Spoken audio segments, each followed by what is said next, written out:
My name is Elizabeth. I write music.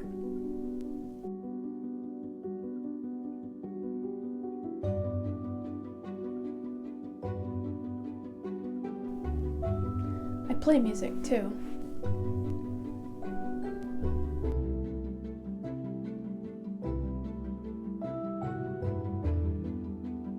I started coming up with tunes when I was something like 2 or 3. So almost as soon as I had received my first little fractional-sized, brilliant yellow violin, I was putting my fingers down any which way and figuring out tunes that sounded melodious to myself, at any rate, if nobody else could understand them. When I was 10, I received such a gift.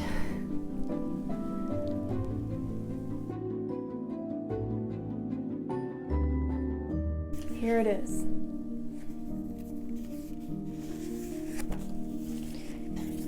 There's still blank sheets in it, so I can keep writing. But when I got it, I called it Songs for the Violin by Lizzie Laudeman. Started in 1995, and there's a comma, because theoretically at some point I shall be putting finished in. There are some real gems in here.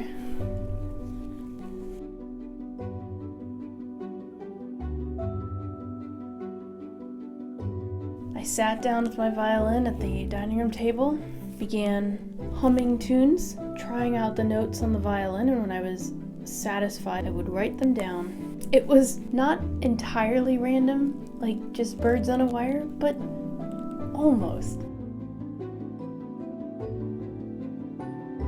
They were tuneful enough that I was able to name things. A Lullaby for Baby, the Boston Song, All the Little Bunnies. The song I chose to work with today is the second one in this book, The Jolly Song, a fast song. The Jolly Song was set in a key with a single sharp. It is a C sharp. So that was the key I was playing in. I had the remarkable time signature of 4/8, which I then never adhered to. But one of my measures is actually 8/4. Go figure.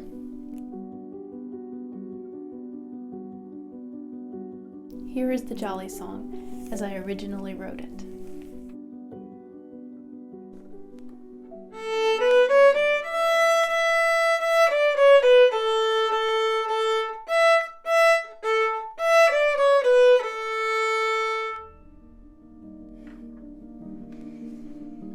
So I took that little melody, tiny and simple, and reworked it. I arranged it for 4 instruments, 2 violins, a flute and a harp. I set the arrangement in a new key, so the whole thing sounds lower. Of course, I wanted to record it so that you could hear the fruit of my hard labor. I recorded the 2 violin parts, because they were spectacularly easy, and let the machine, which has very good sounds for a program that mimics instruments, but it isn't perfect. So between 2 live violins and the machine playing the flute and the harp, you can get a pretty good sense of what this is supposed to sound like. Let's take a listen.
I love how it ended up sounding like a Renaissance dance.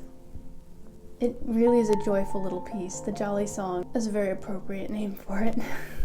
So I learned a few lessons while doing this. Maybe not as far as the composition is concerned. I'm quite happy with the piece the way it turned out. It's cute. It's a good tribute to a little girl's creativity. But as far as the artwork is concerned, two things I can think of right off. I should do the artwork first and then lay the music down on top of that, because with the artwork going on top of the music, the lines of the art actually obscure some of the notes, which is counterproductive. I also won't use pen and ink for the artwork anymore because the medium of pen and ink is so like, well, the calligraphy pen that I use to draw the music, that it just sort of clutters things up. I don't mind what I've done. I rather like it. I'll probably just keep it for myself though.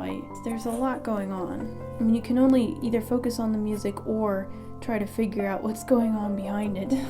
Those are 2 trees, lanterns, and strings of flags hung up as for a celebration.